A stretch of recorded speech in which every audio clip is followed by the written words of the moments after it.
Okey, Cik Auta,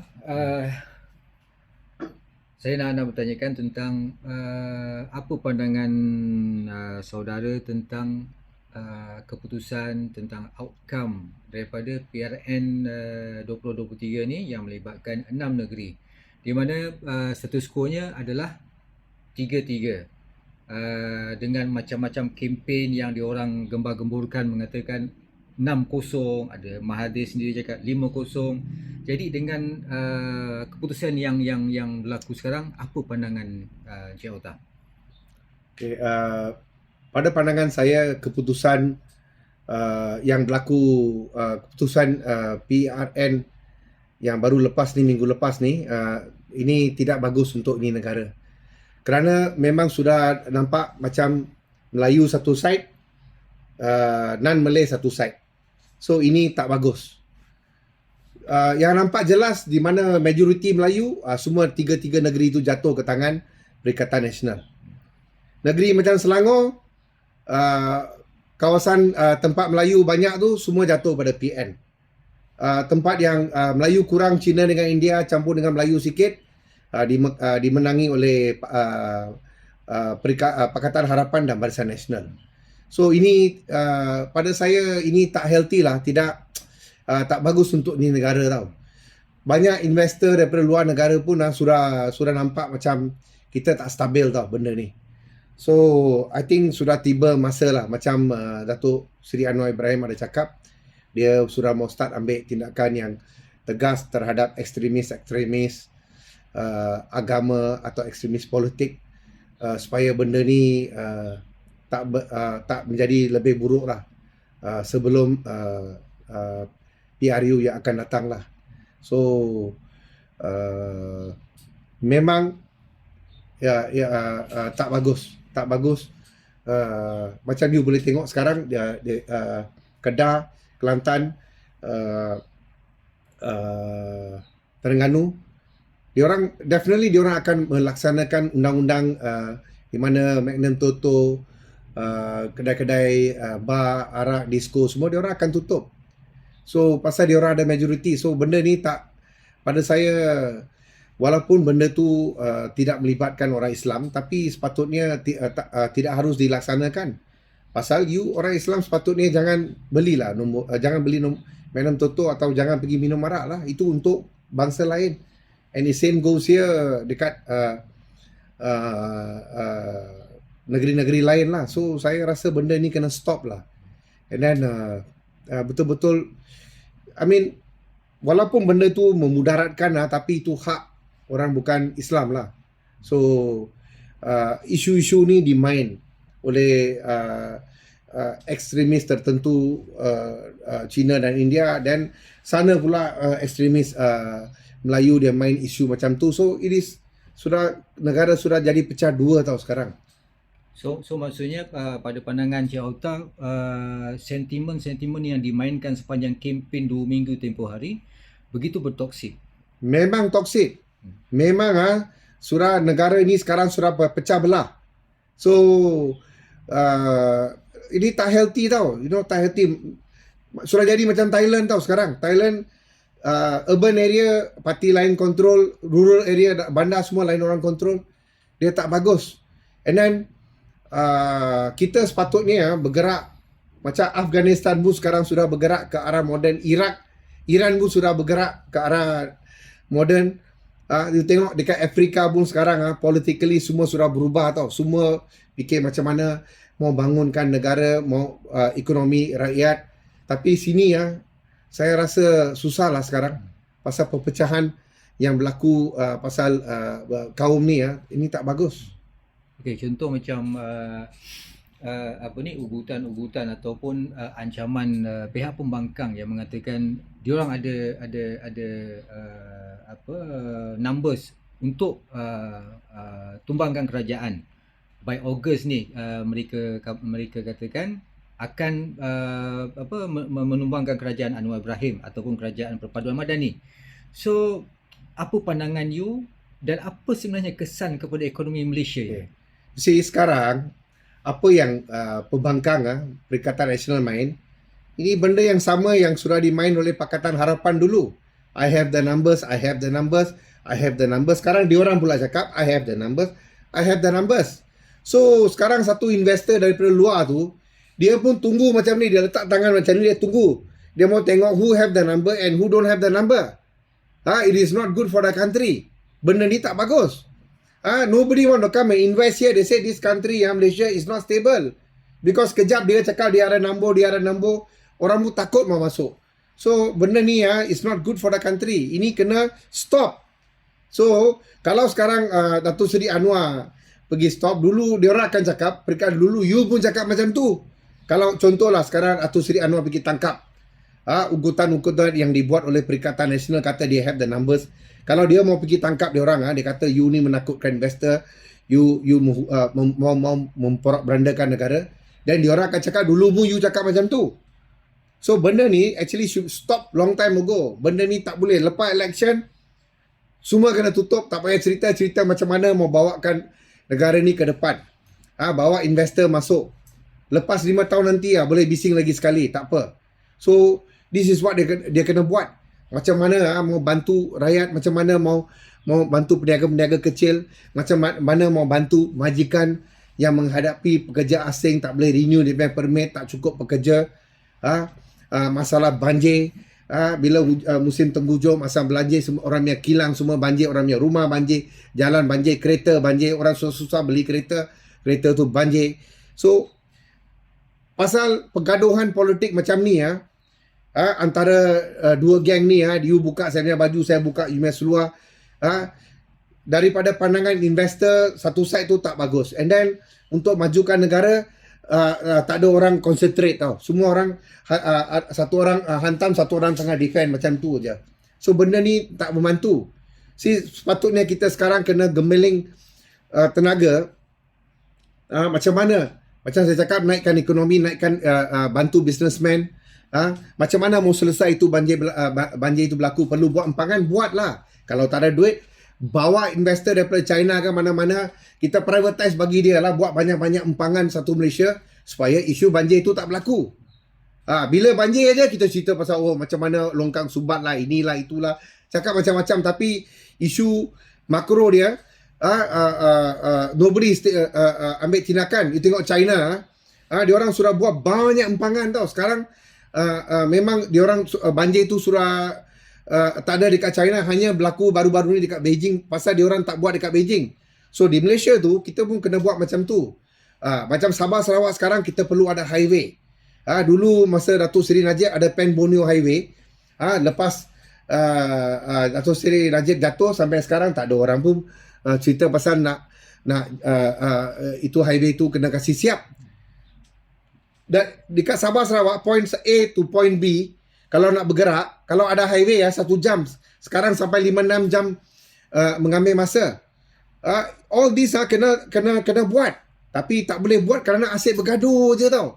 Asyik bergaduh, ini itulah, inilah. So saya mau ambil ini peluang, saya mau cakap dengan Perdana Menteri lah. You have to do something solid. Siapa yang kacau, tangkap saja. Siapa yang menghasut, tangkap. You kena tegas. You kena, kalau kena macam military rule lah. Kalau nak pakai komunis style, kena pakai. Tak apa. You have all the power for 4 years. Before the next election, you kena settle all this problem. Bila kita bawa satu steering kerajaan, bila ada orang kacau, you kena berhentikan. Supaya you 4 tahun ni tak ada orang kacau you. So, pada saya ni 8 bulan, 9 bulan, saya tak nampak apa-apa. Apa-apa pun saya tak nampak. Macam saya buat itu hari video sebelum election, saya ada rayu kepada Datuk Seri Anwar Ibrahim. Saya kata, bantulah majikan-majikan yang menghadapi masalah pekerja asing tak boleh renew tahun ke-6. Saya buat ada cakap masalah banjir, buatlah banyak empangan, buat highway, kalau perlu buat airport lagi, buatlah untuk majukan ini negara. Okey, tentang yang apa yang saya lihat adalah PRN baru ni, di mana perpaduan di kalangan kerajaan, perpaduan itu sendiri agak longgar dan terlalu longgar, di mana MCA dan MIC, iaitu komponen Barisan Nasional, rasa kurang dihargai dan disantuni. Sehingga yang saya nampak adalah mereka pengundinya seolah-olah silent protest, dan bilik gerakan MCA-MIC pun seolah-olah tutup. So apa pandangan saudara? Okay. You see, sesuatu election tu, seorang parti tu kalah kerana banyak perkara lah. Ada isu-isu sentimen atau skandal atau apa-apalah. Tapi apa yang berlaku, ini 6 negeri punya election yang lepas, UMNO dia macam surah ada tanduk dekat dia punya kepala tau. Dia rasa dia surah banyak kuat. Dia dah mula perlekeh MIC, MCA dan Friends of BN. Ada kenyataan yang dikeluarkan oleh Lokman Adam yang mengatakan kita ni biawak hidup. Dia orang UMNO mendukung biawak hidup. Macamlah dia orang kuat sangat. And kenyataan-kenyataan ini dia memang buat kita marah. Saya sebagai ketua bahagian MIC, saya pun marah. Tapi saya pun ada lawan balik. Itu kenyataan peribadi dia. Tapi Presiden UMNO pun tak ada ambil apa-apa tindakan terhadap dia. So kita nampak macam dia memberi kenan, dia memperkenan apa yang Lokman ada cakap. So and then semasa election, 1 bulan sebelum ini PRN negeri ni 6 negeri, banyak ketua-ketua bahagian MCA, MIC, Friends of BN semua tidak dijemput untuk membincang macam mana mau menang election. Pelancaran jentera pun tak jemput, penamaan calon pun tak jemput, peruntukan pun tidak diturunkan. And dia orang memang sideline MIC, MCA dan Friends of BN. Semua dia orang sideline. UMNO sideline. Untuk memburukkan keadaan lagi, ini kalau calon Pakatan Harapan pun dia perangai sama dengan UMNO. Dia pun sideline kita. Kita telah di sideline. Contohlah, saya tak mau cerita pasal orang lain. Saya sebagai ketua penerangan MIC Selangor, banyak bahagian-bahagian lain pun menghadapi benda yang sama. Saya mau cakap pasal Puchong. Puchong pun sama. Calon dia calon amanah, dia pun tak jemput kita. Dia pun masa pelancaran pun tak jemput, dia pun tak datang jumpa saya. 1 bulan atau 2-3 minggu sebelum election, dia pun tak jemput. Pelancaran jentera pun tak jemput kita. So tak tahu, mungkin dia confident dia akan menang. Memang pada pandangan saya dia akan menang lah, tapi majoriti dia jatuh. So ini berlaku di seluruh negara. Kerana macam UMNO sudah buat dia punya mindset, dia orang tak mau MIC, MCA. Dia sekarang ada di pakatan, so dia rasa dia tak perlu kita.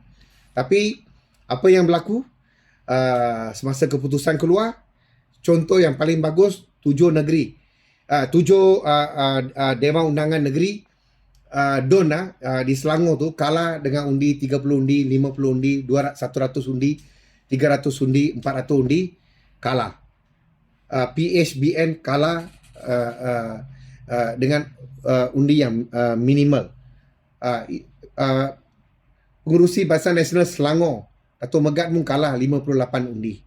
So ini menunjukkan kalau hari tu, kalau you buat baik dengan semua orang, you adil dengan MIC, MCA, ke siapa-siapa, I think benda ni takkan jadi. Dia takkan kalah 58 undi, atau itu Taman Medan Mian Adun, dia takkan kalah dengan 30 undi. Because every undi in every DUN mesti ahli MIC busuk-busuk pun ada few hundred orang ke, 1,000 orang ke, 2,000 orang akan undi. Kalau you ada approach dia, minta bantuan daripada dia, daripada ahli-ahli MIC, MCA, Friends of BN, memang you orang akan menang. 7 negeri, Dewan Undangan Negeri kita mesti menang di hari itu. Kalau you tak panggil kita biawak hidup, and then you tak perlekeh kemampuan MIC, MCA dan Friends of BN. So benda ni takkan terjadi. Sekarang it's too late. Sekarang walaupun kita menang Selangor, tapi kita tak ada tutet. Ini semua berlaku kerana saya akan salahkan pada siapa tahu? Saya akan salahkan pada Pengerusi Perpaduan Datuk Seri Anwar Ibrahim. 2-3 bulan yang lepas saya ada buat video. Saya cakap you kena main peranan Datuk Seri Anwar Ibrahim. Kerana uh, uh, uh, benda-benda yang berlaku dekat ground ni, kalau you tak main peranan, you will pay for the consequences, and you really pay. You lose so many seat. You lose so many seat. Dulu pasal sikap Barisan Nasional, sikap UMNO itu pasal MIC, MCA, dia orang kata kita tak mau join ini election. You lawan lah, tengok berapa terror orang lah. Maybe dalam kita punya pandangan macam tu, kita tengok lah, you lawan lah, tak apa you ambil semua seat, you ambil. Tengok dapat 8 di Selangor, menang 2 pun menang tipis. So okay. So kita ada lagi lebih kurang dalam 4 tahun lebih untuk kita bersedia membuat persiapan PRU16. Jadi apa saranan Cik Auta untuk Presiden UMNO dan pengerusi Barisan Nasional Datuk Zahid dan pengerusi perpaduan juga, bagaimana nak menyatukan, bagaimana nak merealisasikan perpaduan kerajaan perpaduan itu, di mana parti-parti komponennya dapat bersama untuk berdepan dengan PN ni? Cara dia simple saja. Datuk Seri Anwar, you kena control, you kena pegang itu steering kapal tau, kapal perpaduan. You kena control itu steering sekarang. You jangan bagi steering tu kepada orang lain untuk pegang. You going to kemudi itu kapal untuk next election. Kalau you tak pegang itu steering, saya rasa you takkan ke mana. This could be your last term. Pada saya, kalau you tak take full control of perpaduan right now, we going to lose next election. The only opposition will be left will be DAP saja. Karena dia hanya menang di kawasan China saja. China tetap akan undi DAP. Yang lain campur-campur punya PKR, UMNO semua akan hancur, pupus. So you want to win the next election, you have to unite all the parties. You have to play, you kena bermain adil. You should not allow orang macam Luqman Adam perleke parti komponen. You should not allow. You kena pakai kuku besi punya style, macam Mahathir pakai dulu. Kalau you tak pakai macam tu, saya rasa susah. You want to be Mr. Nice Man, it won't happen. You have to use your iron fist, macam Lee Kuan Yew cakap. You are running the country, the whole country depend on you. The country economy, investor from overseas also looking at you. You know, you have to have that power in you, fist in you, to politically control everything, and then come up with lot of projects that help the economy, help business people. Like I say just now, buatlah banyak-banyak empangan, airport, jalan raya, semua buat ekonomi akan start bergerak. Bila semua ni sudah nampak cantik, bergerak, orang boleh cari makan, sudah tak ada banjir lagi, masalah air pun sudah tak ada, masalah elektrik sudah tak ada, a lot of investor masuk, orang akan lupa. Orang akan lupa Perikatan Nasional. Orang akan lupa. So ini saya punya nasihat. The ball is at your feet now. And I'm repeating the same thing before election also I told you. Now after election also I'm telling you. If you want to screw the whole thing up, you go ahead. You should not allow. Jangan biarkan parti-parti komponen you kata, oh saya tak mau campur urusan barisan, I tak mau campur urusan parti Sabah, tak boleh macam tu. You ialah kapten itu kapal, you kena campur semua urusan. Macam you bila hubungan MIC sudah tegang dengan dalam Barisan Nasional dengan UMNO, last you turun dekat MIC. Kenapa you turun dekat MIC? Kerana you rasa sudah tiba masa you kena turun, and then you meredakan keadaan tension itu. Tapi hari itu Zahid Hamidi pun turun, walaupun dia tidak diundang atau dia tak mau datang hari itu. Then it's too late. Sudah tiba sampai masa tu sudah too late. And then satu lagi, isu perkauman ni, you kena ambil satu tindakan penjelasan yang cukup jelas supaya orang tak boleh cerita ni hal lagi. Apa yang boleh, apa yang tak boleh. Dulu Pakatan you punya parti sendiri you orang main isu-isu perkauman. Sekarang ini semua sudah tak boleh. Hak-hak orang Melayu yang sudah termaktub itu tak boleh disentuh lagi. Tak ada, you should not allow anybody bangun and tanya you, tanya ni, tanya itu. Tak payah, benda tu akan repeat benda sama je. Hari ni budak ni bangun tanya, besok budak itu tanya, lusa budak itu tanya, tak boleh. Kalau perlu bagi penjelasan di peringkat sekolah rendah, you start lah beri dia orang dalam buku civic apa-apalah, you subjek satu baru, you buatlah, beritahu dia orang that these are the things that we already agrees from 1957. Benda ni jangan persoal lagi.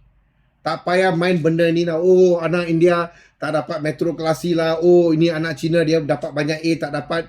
Ini semua you kena draw satu line, terang-terang kasih letak, biar orang faham. No Prime Minister macam you cakap hari tu, nobody can guarantee all this. Anybody who say will give equal right, he will lose the election. Okey.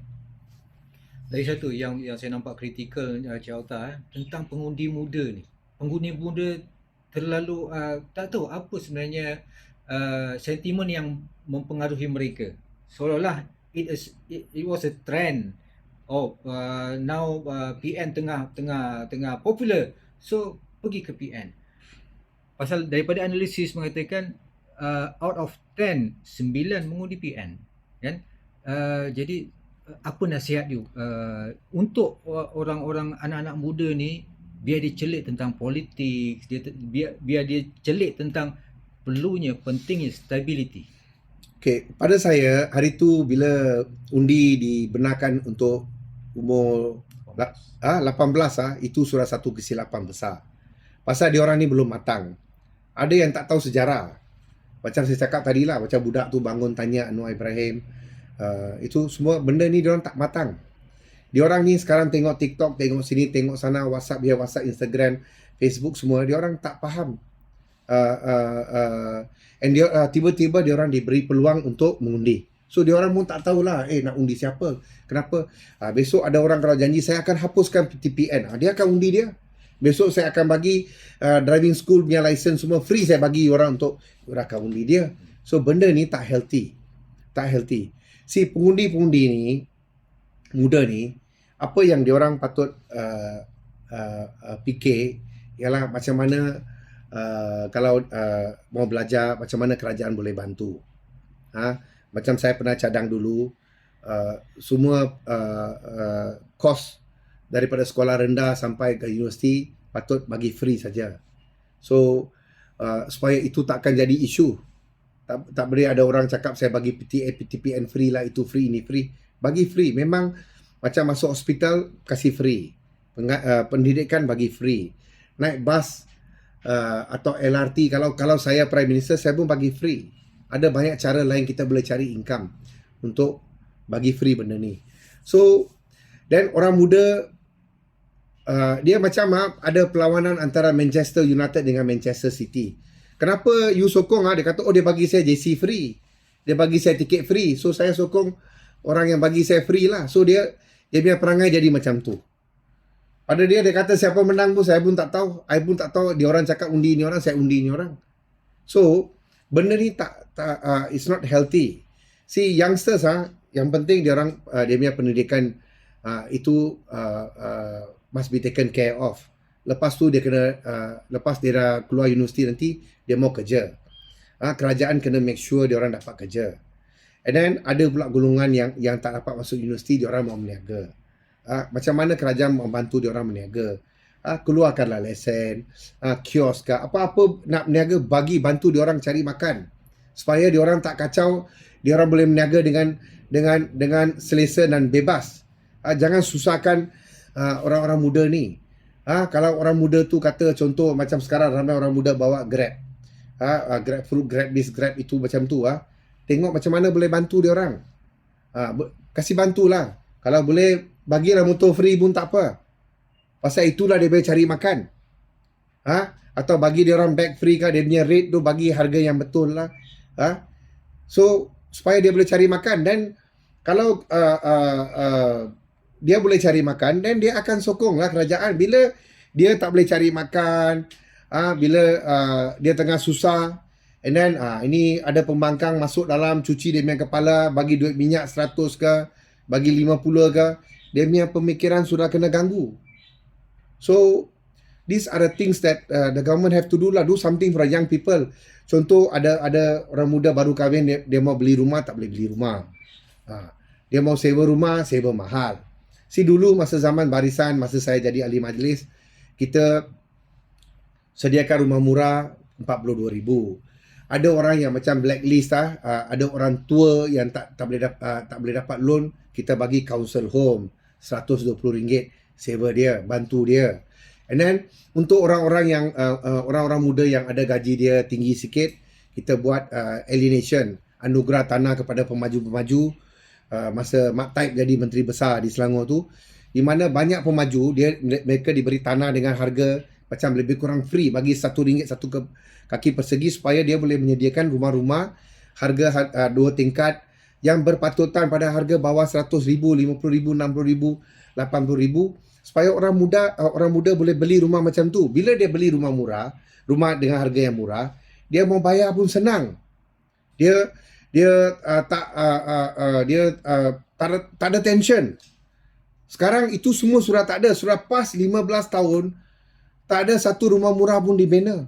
Tak ada satu rumah projek alienation dibuat. So orang tak boleh cari makan, orang tak boleh beli rumah baru, sewa mahal, tak boleh tahan. So lot of social problem berlaku lah. So these are things the government have to do lah. Okey, tentang anak-anak muda mungkin sekarang ni dah banyak menceburi gig economy kan. So Ekonomi apa? gig gig economy. So mungkin daripada keseluruhan itu sebenarnya yang kita nampak adalah the existing peluang-peluang itu memang dah wujud, tetapi add value. Mungkin contoh macam gig economy ni, diorang tak ada insurance, diorang tak ada EPF untuk masa depan hari tua dia. So mungkin Yalah, kalau macam saya cakap tadi, bagilah, ini semua insentif lah. Insentif lah. So kalau dia bawa motor dah hujan, dia jatuh accident I boleh cakap every 5 minit ada satu orang grab motor punya orang jatuh dekat jalan. So how dia kena protect? Benda ni something new tau. Lepas COVID aja berlaku benda ni. Saya dipahamkan sebelum election pun diorang ada buat memorandum minta. I don't know what was the keputusan, dan pihak Perikatan Nasional main isu semua janji kosong, tak ada buat apa-apa. So macam tu lah, macam Tuan cakap tadi tu, bagi diorang, macam saya cakap tadi, you pilih lah 1,000 orang, bagi motor lah free dengan bakul dia sekali. Buat joint venture dengan Grab atau satu lagi apa tu, Food Panda ke, diorang ada satu budget untuk bantu Grab motor punya orang. Macam I bagi satu contoh, bisi buruk punya, banyak bisi buruk operator di Malaysia ni sekarang, yang kebanyakan ni orang India. Dia sponsor itu 3 roda punya basikal untuk itu Rohingya punya orang, itu orang India, untuk pergi kutip besi. Sampai ada yang bagi motor pun ada bagi 3 roda. Pasal bila dia bagi macam tu, dia akan petang dia akan bawa balik hasil dia. So sampai macam tu dia orang buat. Dia cakap, saya bagi you basikal, saya bagi you 3 roda motor, tapi everyday you kena report. You kena bawa itu barang. Benda ni repair, rosak, you tanggung. So government also must work together dengan ini industri yang macam ni punya industri ni. Bantulah bagi insurans, bagi EPF, SOSCO ke. Kalau boleh bagi motor lah. Bagi motor 1,000 orang ke, bagi bag macam tu. And then dia tak perlu bayar itu motor, at least dia boleh cari makan. Either you give them a motosikal, or either you increase dia punya rate. So mana-mana satu lah. Kalau you tak mau bagi rate yang tinggi, nanti rakyat juga yang kena bayar rate yang tinggi. Hantar satu roti canai punya paket, delivery charge tu lebih mahal daripada roti. So either you give him free motor or whatever lah. Itu cara dia. okey. Lagi satu, you sebagai seorang yang beragama Sikh yang non-Muslim. Jadi apa pandangan you tentang tiga negeri yang telah dikuasai PAS kan? Dan apa harapan you sebagai seorang non-Muslim memandangkan isu-isu yalah Islam dominan, tetapi tidak semestinya dia ekstrim kan? Dominan itu fahaman you, tetapi ke arah untuk kita dalam masyarakat berbilang bangsa, apa pandangan you? See, uh, balik kepada you see ya, saya ada terbaca satu kisah lah. You see, kisah Nabi Muhammad CW, dia ada setiap hari bila dia mau pergi semayang, ada satu perempuan tua tau duduk dekat itu masjid, tapi dia buta. Dia bagi dia makan roti dengan susu, dia suapkan, walaupun dia orang Yahudi tau, dia bukan orang Islam. So kalau Nabi Muhammad boleh buat macam tu, dia pun tak fikir saya Muslim, dia Yahudi, and kenapa di negara Malaysia ni kenapa kita tak boleh buat macam tu? Saya tak pertikai 3 negeri ke 5 negeri ke 6 negeri yang dimenangi oleh Perikatan Nasional, selagi dia tak kacau kebebasan beragama. Saya setakat ni saya menghormatilah apa yang berlaku. Tetapi bila you menutup itu kedai Magnum Toto, you tutup itu kedai yang menjual minuman keras, atau disco pub, tempat-tempat entertainment orang-orang bukan Muslim tu, dan juga you ambil tindakan tak boleh pakai seluar pendek, panggung wayang pun you kasih segregate perempuan satu side, lelaki satu side. So benda-benda macam ni menakutkan bangsa lain. This is not healthy. Walaupun saya sendiri tak ambil minuman keras, saya tak judi, saya tak isap rokok ke apalah. So pada pandangan saya, benda-benda itu harus dibenarkan. Dekat Arab Saudi pun diorang benarkan. Diorang tak pun kacau agama lain, bangsa lain untuk buat apa-apa benda yang diorang buat. So kita sepatutnya bergerak macam saya cakap ke arah moden. Agama tu penting, akhlak tu penting, tapi jangan susahkan orang lain lah. Jangan susahkan orang lain. Non-Muslim dia tak campur orang Muslimnya hal. Orang Muslim pun sepatutnya jangan campur urusan non-Muslim. So kalau itu Mutusami mau minum bir, itu dia punya suka. Dalam Muslim, menghisap rokok tu haram. Fatwa, majlis fatwa sudah mengatakan haram. Tapi kenapa 6 negeri tu tak haramkan rokok di semua negeri tu? Itu persoalan yang non-Muslim tanya. Kalau memudaratkan, itu memudaratkan, tapi you mau jaga hati orang Melayu pasal kebanyakan orang Melayu isap rokok. Kalau you haramkan rokok, I think 6 negeri pun you kalah. So itu surah kepentingan politik, surah melebihi kepentingan agama pula. So that is not fair. So kena adil. So pada saya perlu adil lah. Itu saja, perlu adil pada agama lain, kaum lain. Macam contoh Nabi Muhammad pun dia tak tengok dia punya agama ke bangsa pun. Agama Islam pun mengajar menghormati agama lain. So pada saya kita tak mau campur you punya hal, you pun jangan campur kita punya hal. You jangan keluarkan undang-undang yang menyusahkan kita. Sepatutnya kalau seorang Islam, you jangan beli itu Magnum Toto. You jangan pergi belilah. You tangkaplah orang yang orang Islam yang pergi beli atau minum minuman keras. You kena gunakan undang-undang untuk ambil tindakan itu. Tapi saya, kalau orang non-Muslim mau pergi disco ke, nak pergi minum ke, nak pakai seluar pendek ke, itu dia punya hal. So itu saja. So isu-isu inilah yang dimain untuk menang election. Macam saya cakap tadi, kalau betul-betul itu Perikatan Nasional lah, dia mau mempertahankan agama dan and all that, kenapa tak haramkan rokok? Pasal dia tahu kalau dia haramkan rokok di 6 negeri, dia akan kalah. Okey. Tentang Perikatan Nasional ni, so mungkin Cik Auta pun sudah faham tentang bagaimana Bersatu itu wujud, iaitu untuk membenamkan UMNO, untuk melenyapkan UMNO. Dan dengan kewujudan dia agak mengejutkan lah apabila dia mampu dalam tempoh 7 tahun penubuhan PPBM itu, dia berjaya membentuk satu kerajaan, satu gabungan yang kuat dengan PAS. Dan jika ia terus berlaku begini, senario begini, apa pandangan ni? Pandangan Cik Auta? I mean, pada saya kalau macam tu lah, dia tak boleh kontrol. Ni negara sudah pecah dua.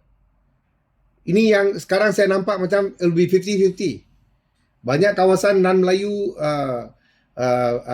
either DAP will win, and tempat campur saya rasa will be 50-50. So we are not going anywhere. Kalau isu dia sekarang ialah isu Melayu. Melayu yang bergaduh, berpecah tujuh. You orang yang bergaduh, tapi setiap kali you orang gaduh, you salahkan India dengan China. Tak boleh. You orang Melayu ni, you orang kena bersatu. Kena join together lah. Balik-balik you orang gaduh, you salahkan India. Salahkan China. Tak boleh. You orang main dalam padang, you jangan salahkan orang lain. You orang yang bergaduh. So, pada saya, orang Melayu kena bersatu. Apa you orang mahu? Macam selalu dia orang tanya apa China mau, apa India mau. Sekarang saya tanya apa Melayu mau. Kenapa you orang bergaduh? Saya pun tak faham kenapa Melayu sampai pecah tujuh. Kenapa you orang bergaduh ni? Can anybody give me an answer? UMNO. Semua berasal daripada UMNO. UMNO, PAS, Pribumi, PKR pun ada Melayu. Amanah, Pejuang. Lepas tu sudah pecah jadi Muda pun ada sekarang. Macam-macam lah. I mean, where are we going? Why not you Melayu, semua orang duduk, make a decision lah. You orang 70%, kita India 10%, China 20%. So, you orang buatlah keputusan. Janganlah,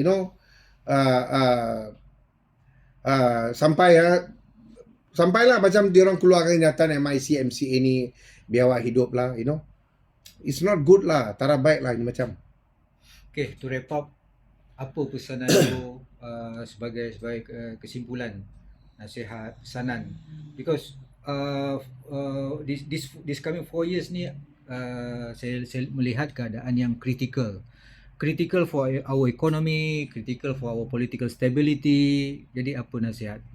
Nasihat saya macam saya cakap tadi, Datuk Seri Anwar Ibrahim, you kena pegang itu steering tau. Kalau you tak pegang itu steering, saya rasa you're not going anywhere. You sekarang tengah defend tau. You jadi goalkeeper saja tau. You defending tau. Semua orang tengah tindak, you tengah defend. You should bulldoze. You pegang itu steering, you bulldoze. You jangan layan ini semua. Semua parti di bawah perpaduan you control. You control. Kalau yang sekarang problem besar ialah UMNO. UMNO punca dia I think semua orang pun tahu. They have to settle their problem. They have to settle. And then banyak benda yang you janji dulu pun tidak dipenuhi. Itu untuk orang India dan China. I don't know what you promise lah. Haven't apa you promise. Tapi sekarang you tak boleh penuhi. And then bila you jawab dengan itu budak universiti tu, you kata saya tak boleh buat ini, saya akan kalah itu election.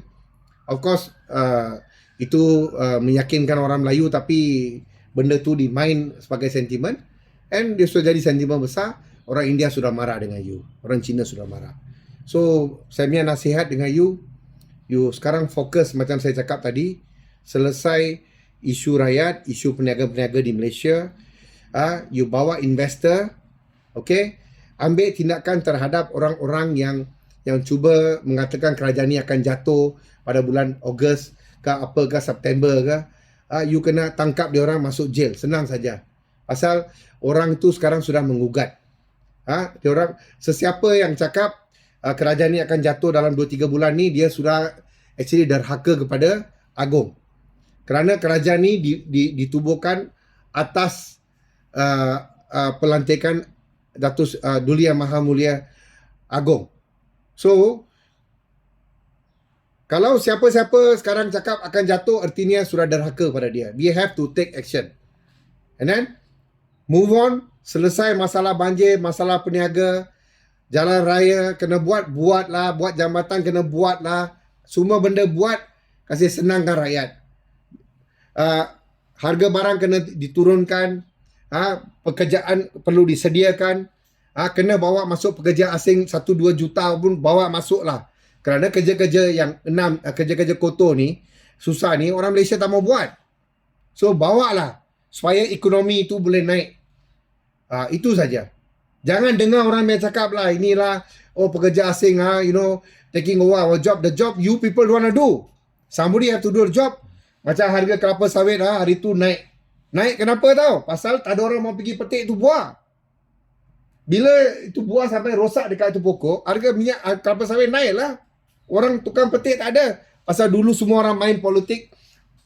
Pekerja asing is taking over our job. Hantar dia orang balik. Semua sudah hantar balik. Bila sudah hantar balik, orang Malaysia tak mau pergi petik tu kelapa sawit. Dan macam mana?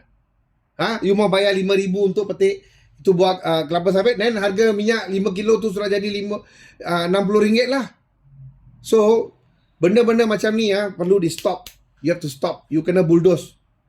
Focus to help the people, create job. People need workers, give them the workers. Whatever need to build. No money, get people from China to come and build 20 empangan, 30 empangan, buatlah. Kasih privatize. Tak apa, pasal kita tak ada duit, biar dia keluar duit. Kalau China boleh buat benda tu dekat Afrika, kenapa tak boleh buat dekat Malaysia? Peduli dengan orang. Kalau ada siapa cakap ni negara ni dijual, kalau ada orang buat statement tu, tangkap. Bawa dia mahkamah, suruh dia buktikan macam mana by doing this orang negara ni dijual pada orang Cina ke apa ke. Start taking action. Macam ada beberapa kalangan PAS kata undi PAS masuk syurga. Itu patut ditangkap orang macam tu. Tanya dia, you ada kunci ke, you ada special approval daripada Tuhan ke untuk hantar orang ke neraka dan ini semua kena stop. Benda-benda macam ni jangan biarkan. Bila you ambil tindakan macam ni tegas then everything will be back to normal. That's why dulu bila diorang mau hapuskan ISA, saya tak setuju. Singapura pun masih pakai ISA. So benda-benda yang macam ni kena pakai ISA. Betul saya cakap. Okay, last. Adakah you rasa Anwar ni tidak didampingi oleh penasihat-penasihat yang bagus? Dan apakah dia perlukan penasihat yang bagus? Okay. Ini soalan cepu emas lah. You tanya saya sebagai reporter lah. Ini soalan cepu emas lah. Datuk Seri Najib jatuh pun hari tu kerana penasihat dia. Saya dipahamkan lah, ini saya bagi contoh lah. Saya dipahamkan ada beberapa penasihat cakap sebelum 2018 kita kena join dengan PAS untuk untuk menang tau. Ada beberapa penasihat lain cakap kalau you join dengan PAS, China dengan India akan marah. So, Datuk Seri Najib dia decided tak mau join dengan PAS. Bila dia tak mau join, berlaku 3 corner fight. Kita kalah dekat 49 ke 50 kerusi kerana 3 corner fight. Dan Datuk Seri Najib pun jatuh lah. So, penasihat tu penting. Penasihat tu penting. Penasihat ekonomi, penasihat politik, itu penting. So, sekarang benda yang sama berlaku dengan Datuk Seri Anwar Ibrahim. Pada pandangan saya, Datuk Seri Anwar Ibrahim ni dia disebelungi oleh penasihat yang kurang pandai, kurang cerdik. He is dia punya direction dia tak berapa clear. Tak clear. Direction dia tak clear. So kerana dia is not getting the correct advice. Politik ni sebagai PM ni simple saja. Pada saya simple saja. Kalau saya PM saya tahulah apa saya nak buat. Kalau saya rasa benda ni betul, buatlah. Kalau saya tak sure, tanya 10 orang. Tapi keputusan you buat. Jangan let the 10 orang buat. Dengar nasihat daripada semua orang. Please do something. Move on for the next 5 years. Macam saya sudah cakap tadi panjang lebar. Buatlah itu. Penasihat you setakat sekarang, hari ni 15 hari bulan, saya rasa you punya penasihat semua tak boleh pakai lah. Sorry saya mau cakap kata ni. Okay? Sekian, terima kasih. Ada apa yang kita tinggalkan tadi?